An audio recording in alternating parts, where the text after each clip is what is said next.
Pod Candy! A podcast about cults, crimes, and killers.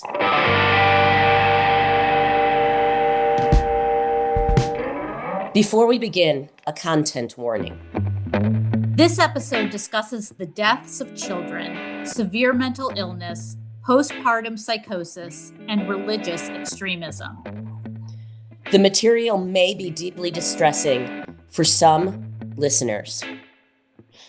Today on Pod Candy, we're taking a closer look at the cult behind the killer, the Andrea Yates Story, on HBO Max. At Pod Candy, we don't just recap these documentaries. We examine what's underneath them, focusing on the context, the systems, and the warning signs that are often overlooked. The series examines the case of Andrea Yates and the forces surrounding one of the most devastating crimes in modern American history. Rather than focusing solely on the crime, the series looks at the broader conditions that led to it, including severe mental illness and extreme belief systems. One of these influences was Michael Woroniecki, whose radical teachings became deeply embedded in the Yates family's belief system. In 2001, Andrea Yates drowned her 5 children, a story that immediately horrified the nation and was quickly reduced to a single headline, often without context.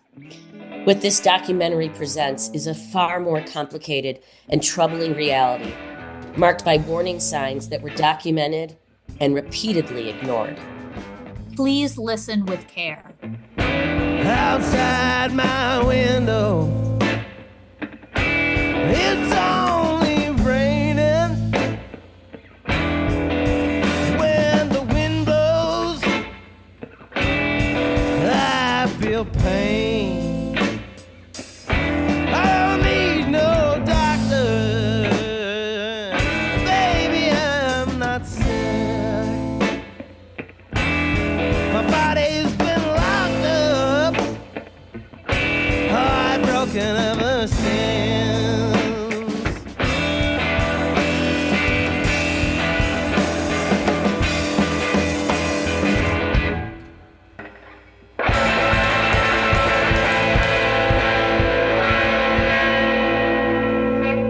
Dori, this was one of the hardest ones to listen to. Agreed. Or watch, I should say. Yeah. Just so everybody knows, I did text the doctor and Stacey after I watched episode 2, and I'm like, I don't even know if I can finish episode 3. It was I didn't know a lot about Andrea Yates. I had heard of her years ago, but I wasn't really like into, every single true crime story. So this was a tough one for me and for you. Yeah.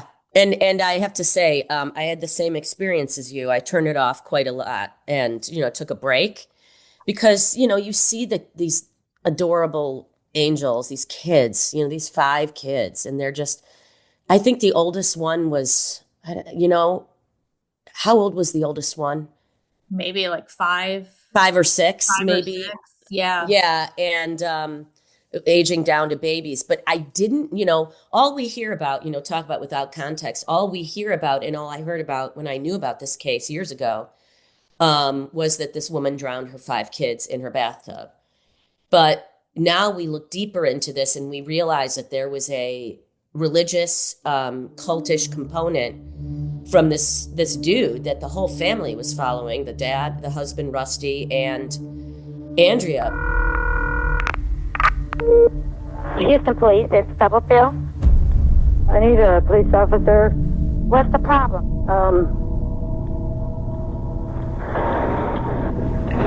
Someone burglarizing your house? I mean, what is it? Hello? I just need a police officer. I just need him to come. Are you there alone? No, my kids are here. I was at work maybe an hour and got a call from Andrea. I mean, she's like, you need to come home. I'm like, why? You need to come home. I'm like, my heart sank because I'm like, oh no, what has she done? I got home. There are already media trucks all the way down the road, roads blocked off, police cars everywhere. And when the officer arrived out here, he saw the woman at the door. She was still breathing heavily, and she said, "I just killed my kids."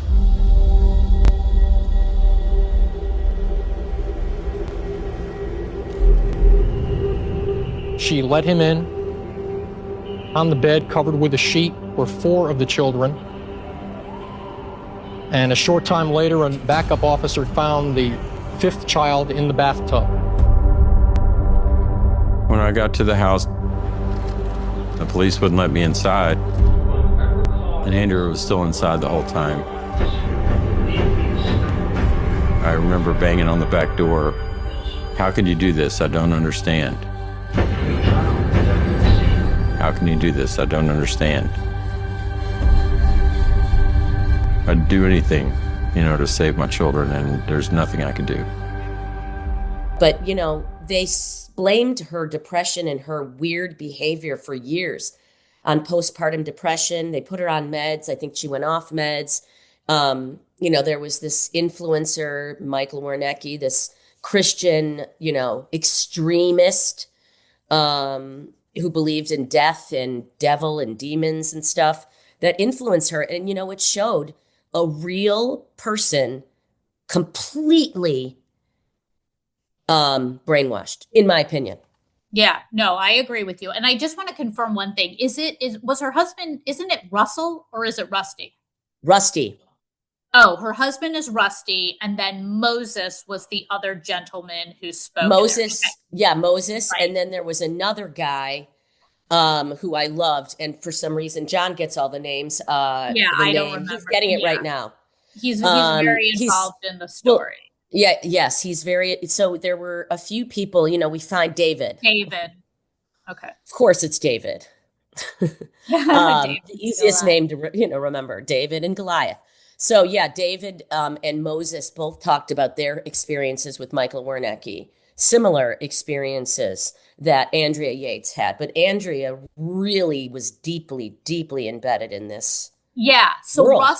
Rusty met the dude, Michael Woroniecki, in school, in college. And the normal dude, he played football.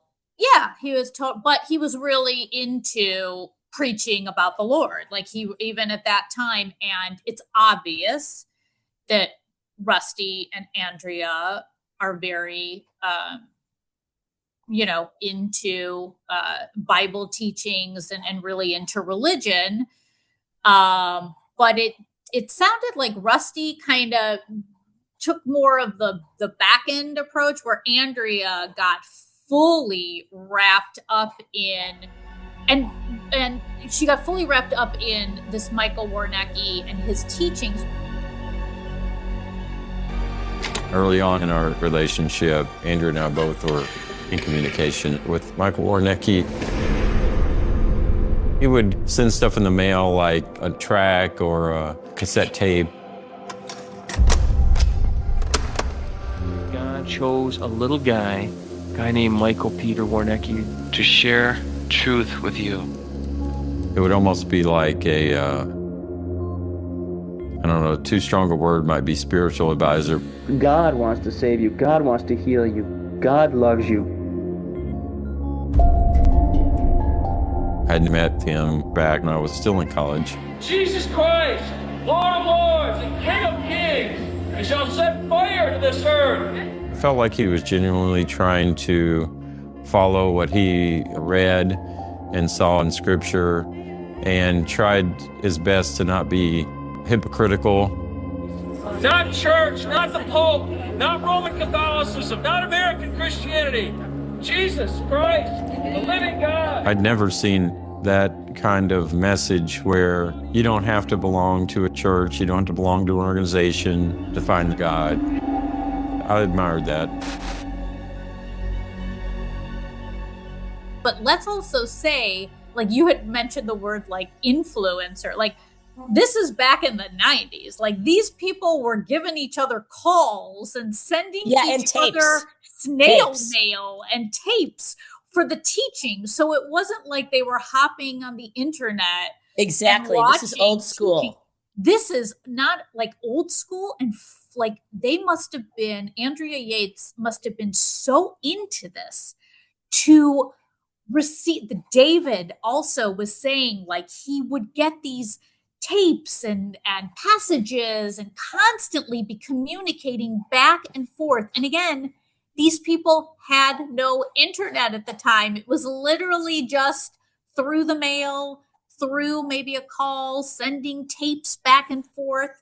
But the sad thing is that while Rusty maybe, because, you know, he was working and Andrea was taking care of the children, that she and Rusty agreed they were just going to have as many children as God would allow. So they were at 5. Like you said, like they were pretty much having a child like almost every single year. Ironically, the last child was named Mary. Ironically, yes. And maybe the child before Mary, she started having severe postpartum psychoses where she had to be in like go to a therapist. Was she institutionalized with that child, or it wasn't until later? I don't remember. We will check with Dr. Mayer. Yeah. The doctor.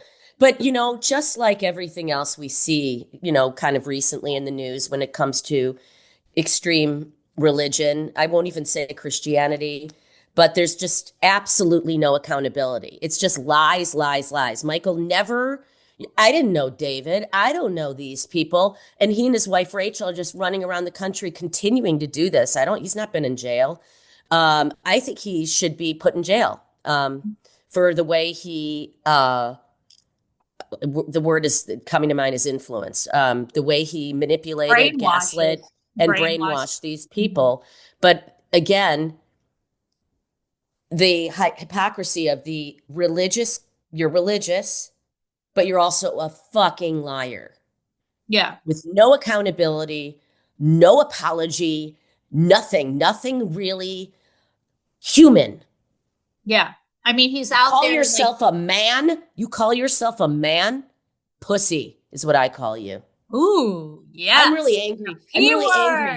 I'm really angry about these people who claim to be religious and they have no accountability for their actions and their behaviors that are unlike anything Jesus would have taught. There's a definite also running theme with a lot of these that you and I and the doctor have watched. Another one that truly teaches obedience with kids and abuse with children. And of course, Michael Woroniecki and his wife didn't directly say, go kill your children. However, it was, I see Dr. John in the green room over there. He made his fingers look like a skosh, but it was a skosh to under literally saying to these people, yes, murder your children, abuse your children. Don't let your children have instincts. Don't let your children have any of their own thoughts and feelings. You must control. You must create little robots. I remember going to visit Michael at a campground. And I don't remember what I said. I just remember I was, quote, being haughty. Michael took that as, hey, you're not being strong enough on your kids. Do you spank your kids? Yes. Growing up under Michael's tutelage, violence is seen as a highway to God. You were supposed to spank your kids. We were beaten with pieces of plywood. And I remember one time I was about to be spanked, and I still had to write in Sharpie, like 1 Corinthians chapter 2, and then write the Bible verse on the thing you're about to be hit with. And nothing else feels like that in life. Nothing else tastes like that. Like the taste in your mouth when you're about to get hit with something that you're also trying to artistically do a good job on. It was beyond spanking. This was like psychological. So when we were visiting Michael and his family, he said, well, you're not spanking them hard enough. I need to show you how you should spank your kids.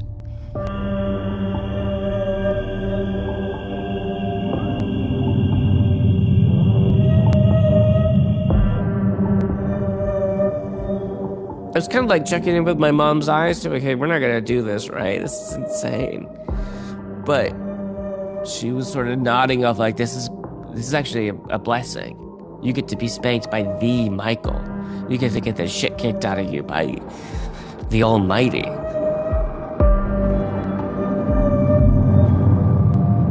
So then we went to like the back bedroom area in the bus. And then he spanked us with their paddle.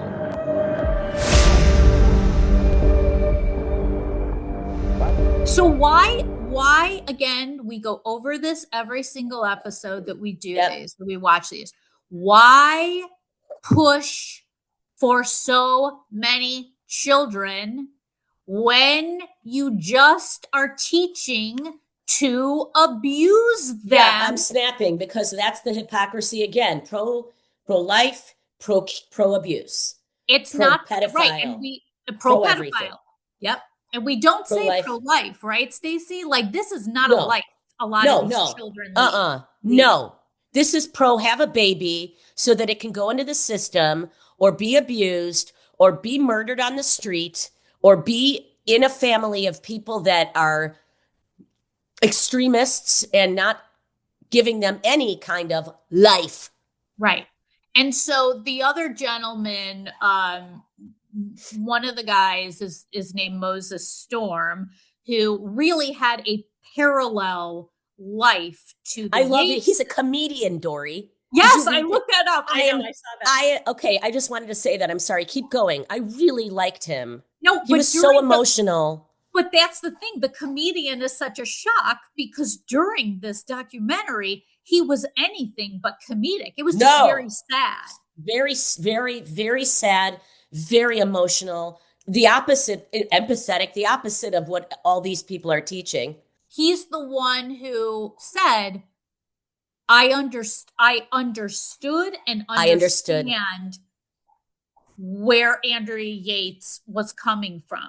I get it. His family was going through the exact same thing.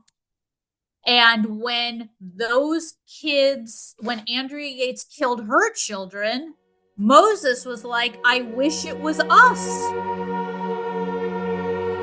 According to Michael's teachings, a child becomes no longer a child. It becomes no longer innocent. If they're not saved before the age of 12, which is the age of accountability, you're going to hell. And if you had not taken their lives, what did you think would happen to them? I guess they would have continued stumbling. And where would they end up? Hell. I 100% believed all of this. All of this. I would be up at night, worried I was going to hell. How old are you, Moses? My mom would often express to us that if she found a way that we all died, that would be a blessing, because if you die, I mean, you're going to heaven. You're going to paradise. What were you trying to accomplish then when you did take your children's lives? Maybe in their innocent years, God would take them up. And so when I found out that they died, it wasn't shock at all. It was, damn it, they did it. They did it before us. And what does this mean for me in my place in heaven? That's why she did it. She was saving her kids. You know, I think it might be John I see some claw marks on the wall. He's really clamoring to get in. I would like to ask him about this, but the biggest thing for me, takeaway was, how did we not know any of this in the 90s? Why didn't we know that there was this Michael Woroniecki guy. Yeah. All we heard was that this woman drowned her 6 kids. What a psycho, what a crazy, what a this. Guess what? We've all been crazy at times. Do you know what I'm saying? I of course not that, to that extreme, but you could see it happening, especially when somebody's weakened by having a baby, emotionally. And I had a little bit of postpartum depression, not severe, but that can really wreck you. And she was like seeing things. I mean, it's really serious. Well, and the other thing, like you had mentioned too, is Michael Woroniecki still to this day, like he's walking free. He's he walking was around never with charged Rachel. on anything. No, nothing. He's just walking around being a fucking see you next Tuesday. But let's also talk about too the husband. What was up with Rusty? He was almost like he had like a smile. Yeah. So let's just really talk about that. So as Andrea Yates is fully going through this trauma, this internal trauma, it's obvious they have that last child, Mary, which obviously pushes her over the edge. And the way that Rusty was discussing this throughout the documentary, I was like, he had mind blown. Because that he had like very little reaction that his children are all dead. His children are dead.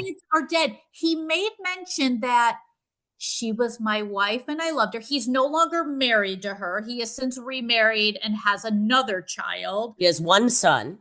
But through the documentary, and even when he met Moses at the end, they have a nice little face-to-face. There really was, like, am I insane? Or was there no, really lack of affect? Emotion. Lack of affect. Lack of affect. He was just talking about it like it was happening, like it happened to somebody else. I agree. That's why I text you. I'm like, what is wrong with this Rusty? He's not feeling it. I didn't feel it. He might be in a cult. Who knows? He was just so guarded or psychotic. How do you act like that? You see your kids on screen. Relive my children or my parents or whatever it may be, if I have to relive and I'm being interviewed in a documentary, I'm going to have, even if it happened 30 years ago, I'm going to have some major emotion. Looking back. Yes. All right. I think this is a really good time. That is the window to open to John. Yeah. Well, let's open a window because we keep all those windows sealed shut.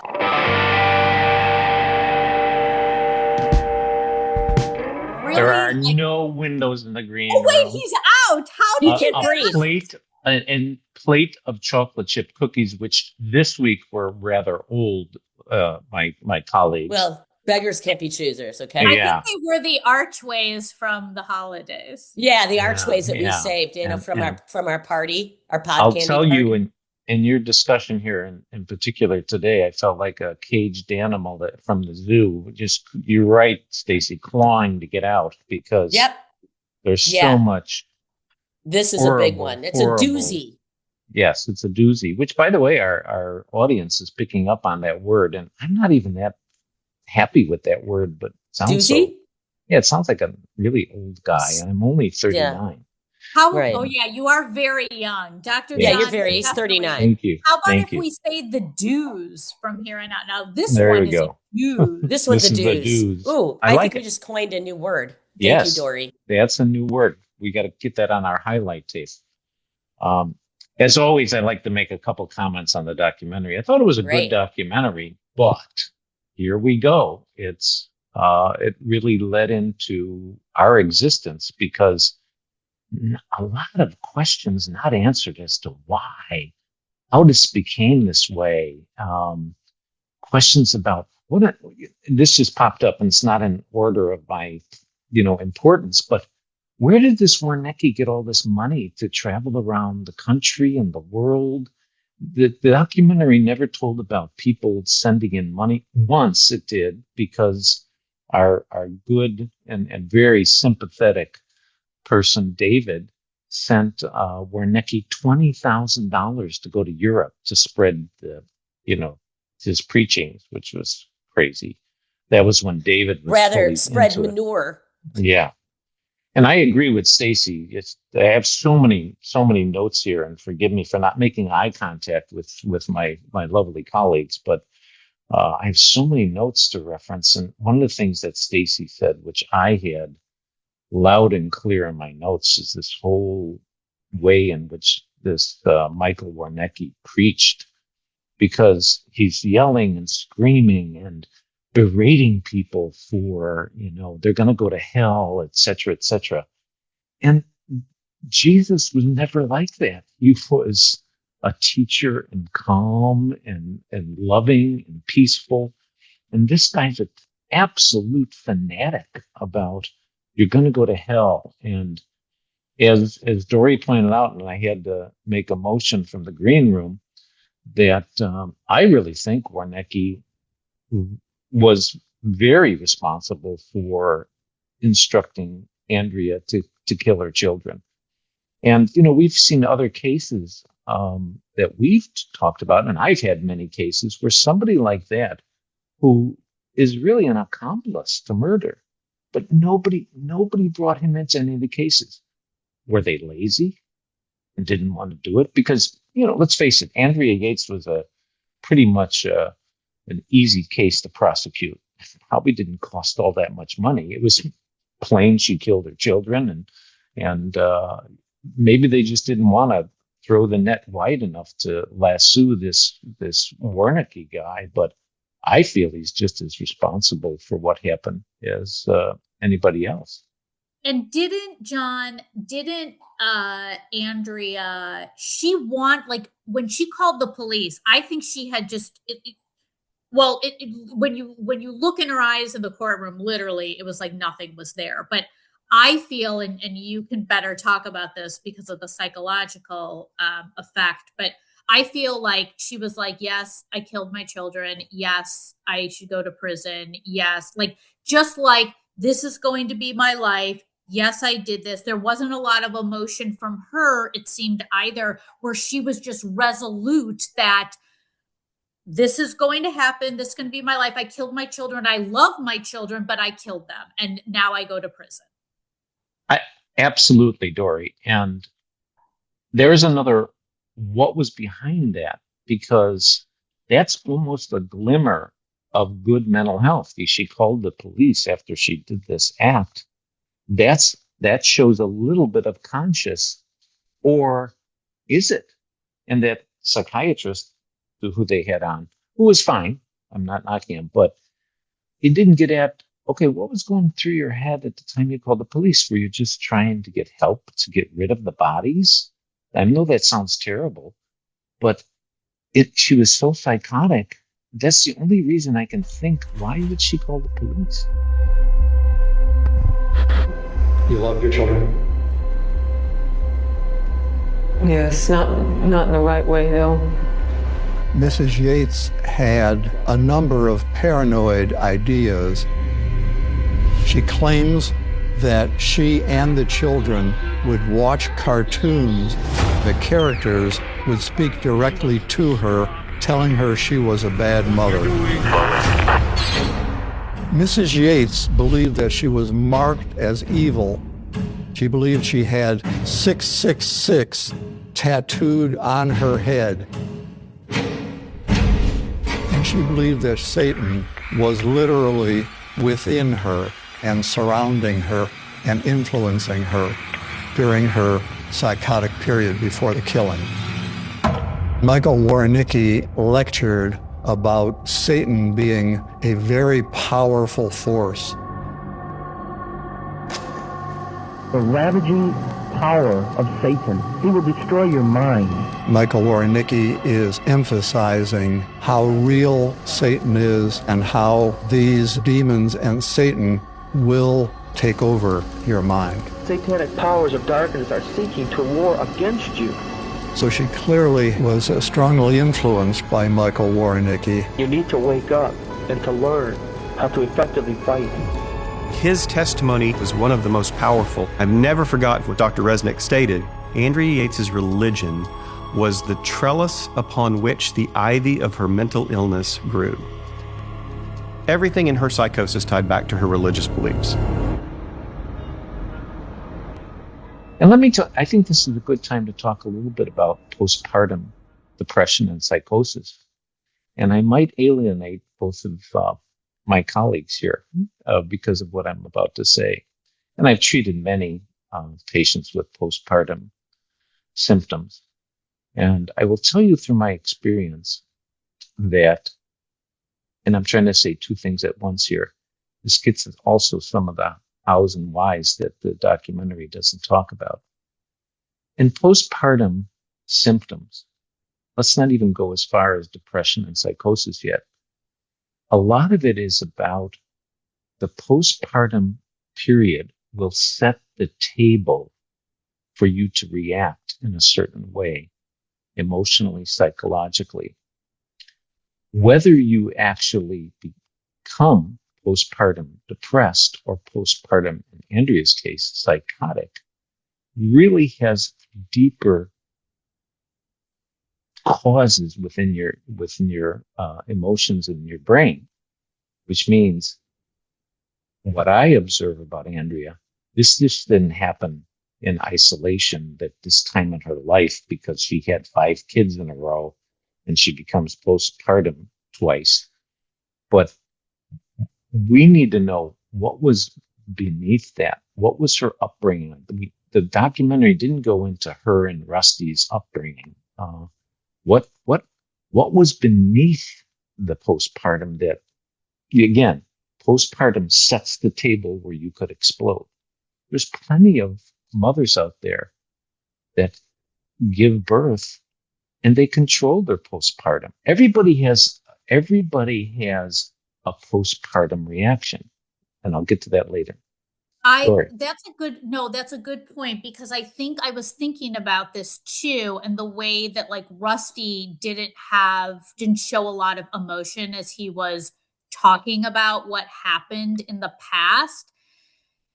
We don't, like, he's saying like, Andrea, I met her and it was great, and she was happy and all of that. But you're right, like there was nothing said when she was a teenager, when she was a child. Did something traumatic happen? Did she like go in and out of being happy, like high highs and low lows? Like there was no discussion of that. He didn't give us anything about that. So I'm glad that you just mentioned that, because now it's making me really think about it too.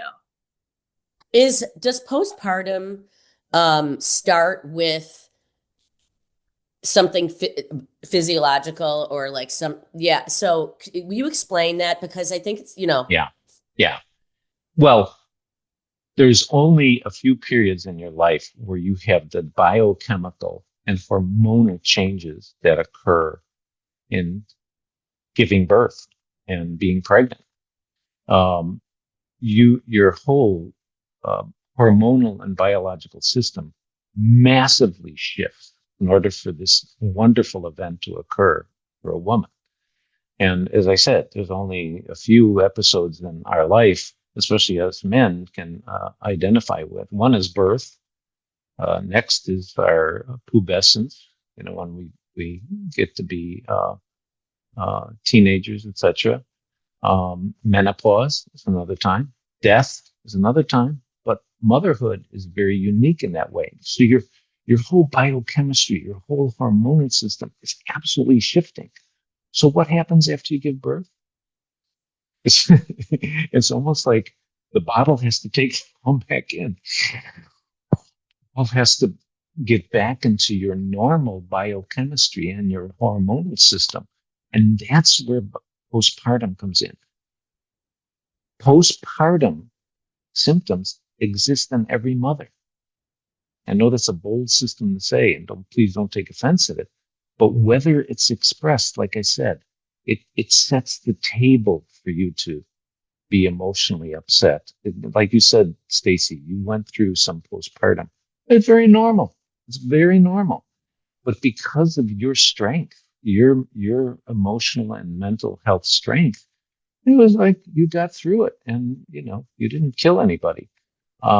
Yet. So, yeah. I was going to But say you can't yet. blame it on postpartum right now. Dori, I'm dying to know what you're. No, I just wanted to make a really quick clip of I believe that the doctor said the word pubescent. It just I'm like a 13-year-old. I'm like a 13-year-old child. I was like, he said pubescent. I literally was thinking the same thing. And he also says heinous. It's a heinous pubescence. Sorry, doctor. Did I say heinous? Did I say heinous? Pubescence. You say heinous, and it's so fucking funny. Pubescent and heinous. Sorry. You guys are the best, but you just love when you catch me making a mistake, Because you know what? You're too perfect. We got to bring you down a few notches. He's flipping us off, everybody. Oh, wait, I have one question, because you just said we all have postpartum in it. So are you saying I am a lady who has had no children? Right. So I'm curious, how is that within me? Like, what are you saying? Yeah, you have the capability of, but it comes through pregnancy and childbirth. Again, those shifts. But you have a little taste of it on a pretty regular basis, and that's your menstrual cycle. Okay. And you did say menstrual and not pubescent, right? Yes. And it's menstrual. Heinous. It's very heinous. It's very heinous. So yeah, the same thing occurs. Is that your period sets the table for you to be very emotional. Whether that's expressed or not, it depends on the individual. This may be a little tangent, but I think it's instructive. I had a patient once, teenage patient, who did LSD 2 or 3 times a day and other drugs. His father owned a business, a trade business. And this young man drove a truck his father's truck. He was 17, 18 at the time that I saw him. And he was as high and as blasted on LSD and hallucinogens as you can be. And this kid, because he was so afraid of his father's reaction if he ever got an accident or anything, he controlled all the effects of the LSD and hallucinogens. If you're following me, he didn't have the hallucinations or delusions. You can just he was driving his truck and he can control it. And that shows the interesting power of the mind. And the same thing occurs in postpartum and again in the menstrual cycle. It depends on the individual to control that. I've had patients, female patients, that when they get their period, go into a deep depression. So many other women just, it's like, okay, I have this feeling, it feels horrible, it's here again, and go on through their, about their life. Luke was born in 99, right around Valentine's Day. Yeah. Ingrid was herself pretty much the whole time up until a few months after Luke was born. That's when she started withdrawing, just staring blankly ahead, and wouldn't say anything, so we didn't know what was going on in her head. There's the precious little girl. She went to sleep. Mary was born in November 2000. She's the 5th of 5. Big brother. Andrew seemed fine there for a couple months. He's your little sister Mary. She's 5 weeks old. But then Andrea very quickly declined. She was just a completely different person.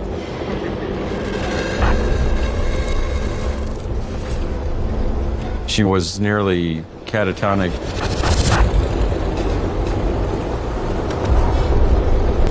And that's when the tragedy occurred.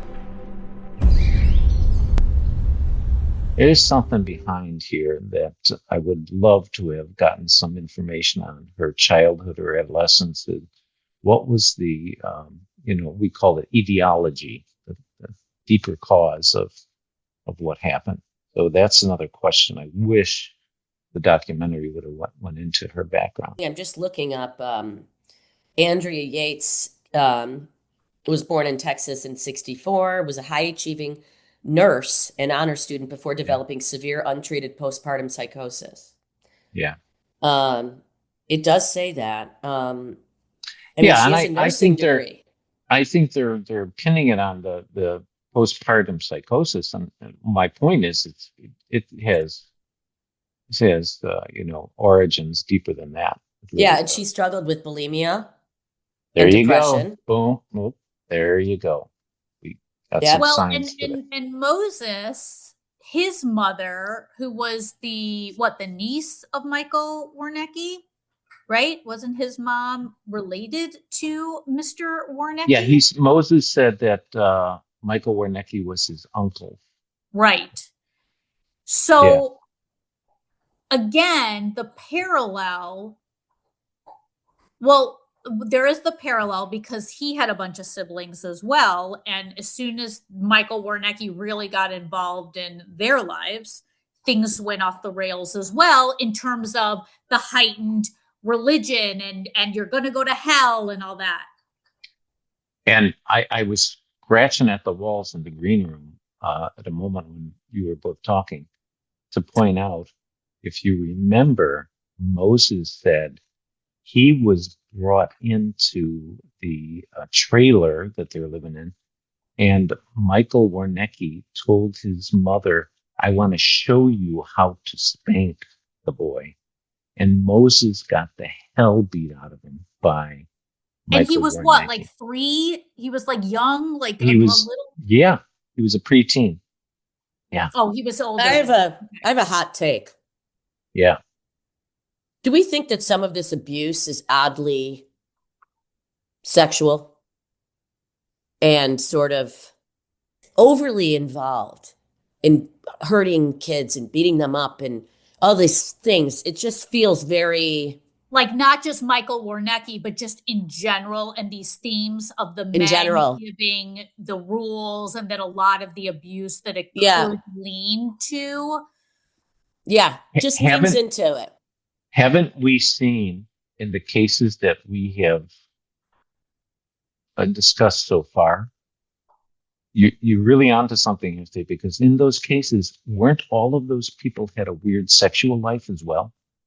Well, because in a lot of these religious cults and a lot of this, like, you isolate, you get molested, it's very screwed up sexually. So screwed up. And the whole point of their rhetoric is, you can't have sex, you can't do this, you can't do that, you can't do that. Women dress like this, you need to do that, control this. But ironically and obviously hypocritically, these are the people that are abusing and beating up and raping and pedophile. And how many times have we seen this? Bingo. When are people going to realize that this kind of cult-like environment breeds pedophiles and abuse? When is somebody going to say something? I think that's, Stacey, I think that's brilliant. What you're pointing out here is that there's this strange sexuality that's mixed fixation. It's a fixation on sex, whether it's gay or straight or whatever. Right. And by the way, it's not sex with children, it's raping children, you fucking assholes. It's also the power. Yes, definitely raping, definitely not sex. It is a control. It's control. It boils down, whether it be sexual or other things, it's all about the control. And it's mind control, body control, doctor. Emotional. Can I lead into something that very importantly I wanted to say, especially in our always trying to say tips and tools for the audience to make their life better. And that goes into Rusty and Andrea's relationship. Our policy on Pod Candy is never to diss the victims. So I know you guys talked about Rusty and his lack of affect. I'm going to diss him because I don't feel he's a victim. I feel he has some responsibility here. And maybe that's why it's hard for him to have feeling. Yeah. I mean, look at all the evidence that the documentary pointed out. Well, I never really interfered with her, listening to this, or I didn't do this. Wouldn't you, when you're in a partnership and somebody's doing something that's bizarre, you kind of go, honey, do you realize that this is a little fringy and etc.? And honey, you're doing this. There was no stops put on Andrea to continue this path. Remember, the postpartum sets the table, but your partner can say, no, we're not going to do this, or no, don't do this, or don't be writing letters to this wacko. Rusty never took any accountability or responsibility to stop her. Doesn't this remind you of Ruby Frankie's husband as well? I was going to point that is so funny. Story. Yes. These men, Kevin. These men who stand by, tell these stories, or involved in these stories, are interviewed by the police, and they are, I'm just gonna say, kind of mamsy-pamsy in their delivery, where what the fuck? I would be like, my kids moved with Jody Hildebrand and my wife, and I can't see them for a year, just like this Rusty. He chose to look the other way. After Luke was born, life was pretty busy. Living was more about just managing to get everything done, taking care of the kids. And so I lost touch with the Woroniecki's, but I didn't discourage Andrea from writing if she wanted to write. I'm like, whatever, it's her business, her choice. I confront you parents who are raising your children. What are you teaching them? Andrea was herself pretty much the whole time up until a few months after Luke was born. She started withdrawing. Sin is the nature we were born with.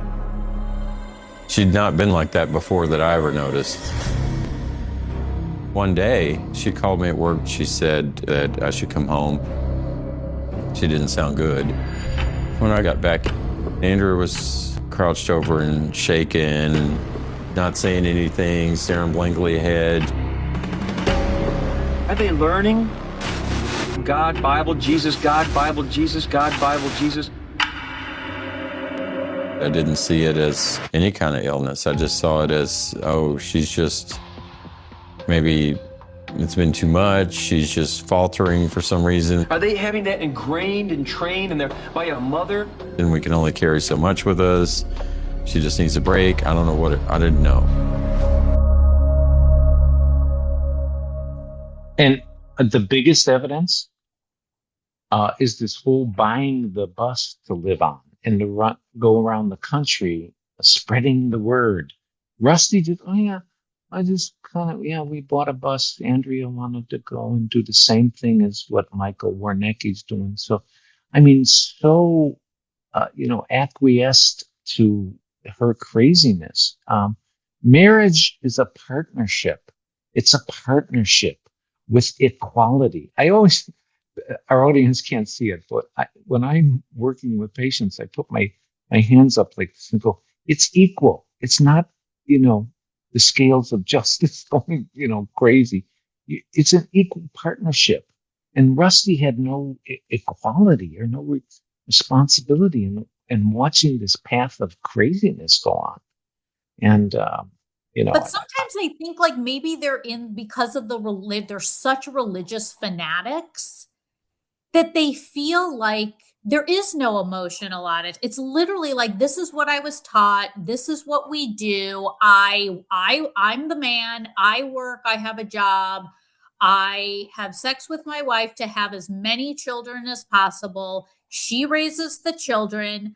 I'm not that involved. Like, so why would he? Like, that's what he was probably taught. And it's that vicious cycle. Yeah. Yeah, it is, and we've seen it in other cases where, and especially in the Frankie situation brought up. I mean, she was a very attractive woman, and probably he felt, her husband felt in that case that he was, stepping up. I think here Rusty and Andrea were cute. They were a nice looking couple when, they were young. I think they're pretty equally matched in terms of looks. But I think you're hitting on something here, that he just felt that he can't rock the boat here because, I get my little treats. We have sex often enough. We have at least 5 kids and etc. I'm agreeing with you. I don't know. Yeah, this but probably doesn't make any sense. Well, but you mentioned like a lot of these documentaries, if this was a good one, but a lot of them don't cover what were their early lives like. So like we don't know. And that's what I was saying, like with Rusty, maybe this is just how he was raised and so yes, his children died. He was very loyal to Andrea. It was very obvious that, again, this is where that lack of emotion, the kids died, but all he commented on was the fact that she was his wife and he stood by her during the trial, which is admirable. But what about those kids? Well, this is completely tangent, but I saw something before you guys even suggested this documentary. Do you know he is still visiting Andrea in prison? Rusty is, to this day. Good for him. I guess. I don't know. He's married. I don't know. But he's remarried now. But like, I think maybe I look at that like a little bit of a plus for him because he knew the Andrea and he didn't think that she was a monster.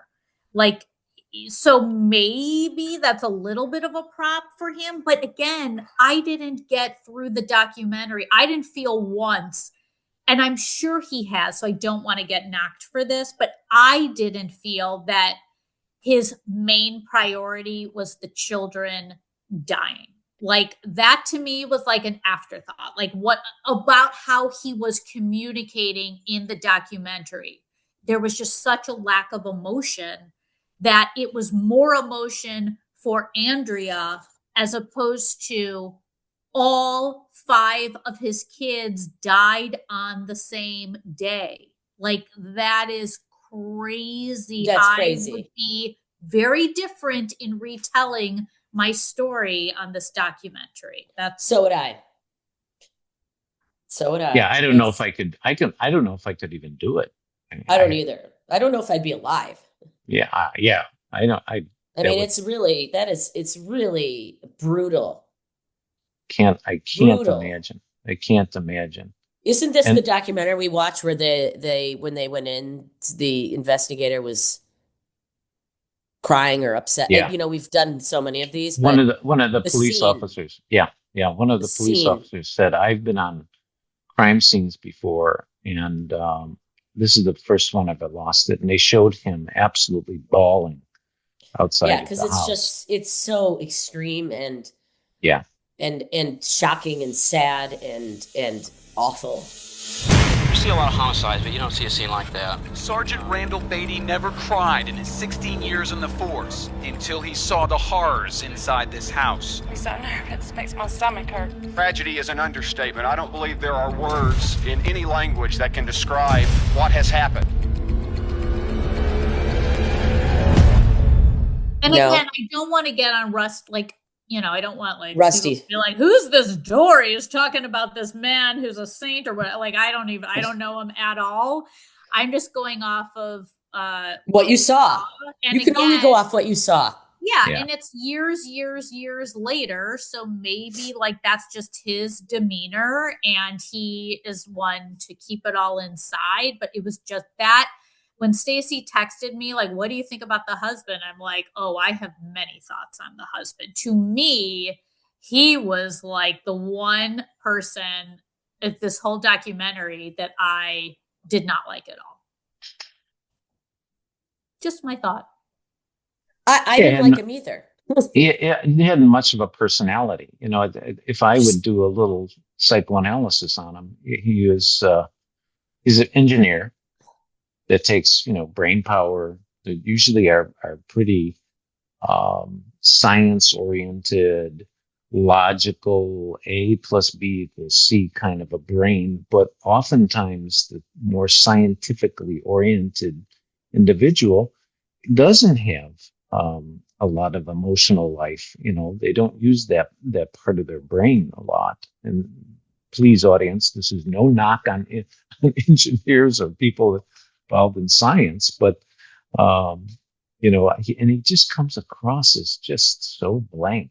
Well, and dry. Even then I bring up when he met when Moses and Rusty, they have an interaction. Again, no emotion. I felt from Moses' side, like, so good to meet you. And I wanted to get, because we were kind of, as Moses as a kid was leading a parallel life to the Yateses in their bus, following Woroniecki, his preaching and all of that. And the first time meeting someone, again, no emotion. Rusty was just kind of like, oh, okay, it's, nice to meet you. And but like, I would have captured like, oh my gosh, what did you do at this time? Yeah. What is going, and maybe they edited it. I have no idea. But again, weird dynamic. Yeah.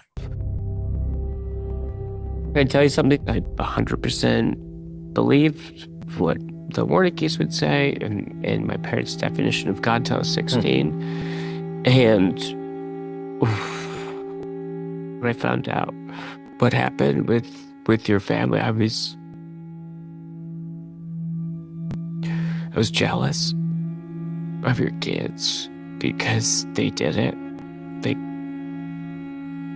In my definition of heaven, Oh, wow.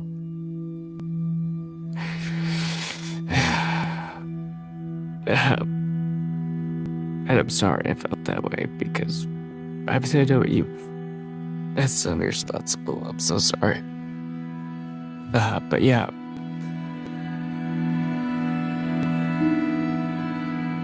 I guess I hadn't realized how much some have struggled with and what the impact of his messaging has been. But there are a lot of people whose lives took a completely different route than they would have and who are still suffering from emotional damage from that exposure. And I had no idea.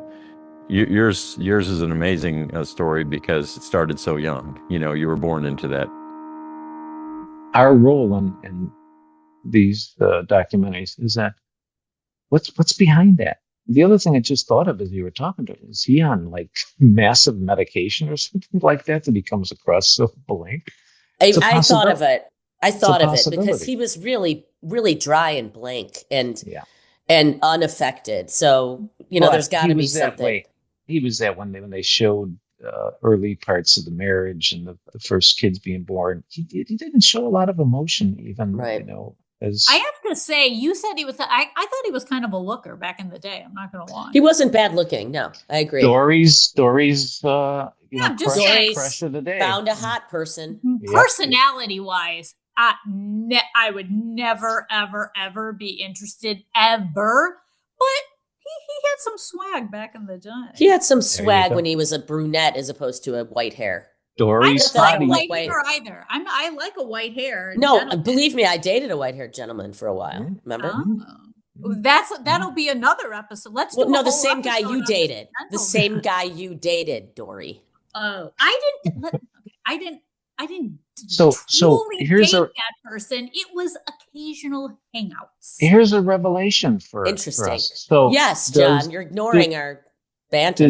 No, I'm not at all. I'm just joking. I picked up on something very interesting. So, Stacey, you get all of Dori's leftovers, or what? Yes, I get Dori's sloppy seconds. I'm the sloppy second. Anybody Dori discards comes my way. It's so creepy. funny because it literally happened one time, and it was somebody who, like, I went out with when I was like a child, not a real child. How old were you? Like when I was like 22, 23.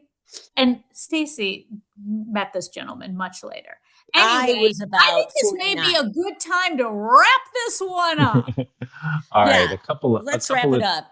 Can I say a couple of tips for our audience? One is yes, I really like to emphasize what we talked about in terms of postpartum and your emotions and the table being set.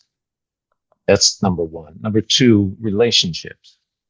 They're equal. And if you see your partner going into some fringe activity, interest, etc., speak up.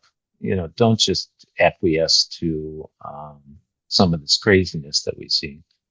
And number three, just overall, if there's somebody who is so fanatic about something that we've seen in all these cults and all these movements, run for the hills, because extremism should be your red flag that this is not something that you want to get involved in.